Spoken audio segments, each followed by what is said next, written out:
Hi everyone, in this video, we will show you how to change your debit card PIN in Robinhood app. Your Robinhood debit card is linked directly to your Robinhood checking account and can be used for everyday purchases, ATM withdrawals, and online payments wherever MasterCard is accepted. If you forget your current PIN or simply want to change it for security reasons, you can do it directly from the Robinhood banking app in just a few steps. Now let's get started. First, open the Robinhood app on your phone and sign into your account.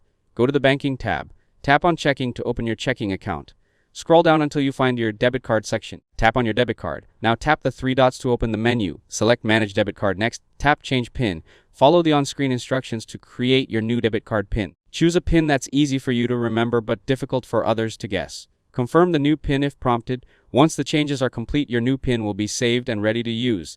If you have trouble changing your PIN, make sure your Robinhood app is updated to the latest version and that you're signed in to the correct account.